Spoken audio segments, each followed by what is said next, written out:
Diploma or diskarte for you? What is more important? In the recent social media trend, diploma or diskarte for you? What is more important and why? Good evening, ladies and gentlemen.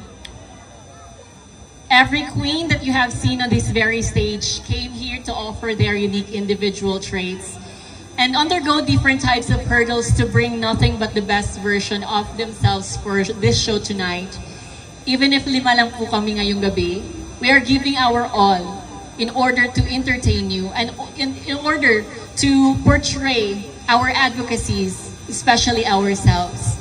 As an advocate for education and as a teacher like me, I always believe that diploma is very important. I believe in the transformational power of education. Tama po na may diskarte tayo, pero mas tama din na may edukasyon tayong dinadala. Just like me, I finished my profession 8 years ago. Then, I have a choice, a chance, and an opportunity for me to enjoy the life of a pageant queen.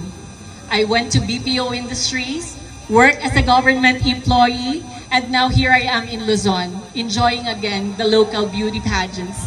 Because I believe that if you have a diploma or an education, you can land to different opportunities and job affairs. However, it is always the will of the person that pursues whatever your dreams may take you. It is always important that you have diskarte. It is always important also that you have a diploma. Ladies and gentlemen, I will not take sides because not a lot of people have the opportunity to finish their education and hold a powerful diploma. But not all people who holds a diploma has a diskarte. Tama o mali? Ladies and gentlemen, it's always gonna be 3 C's.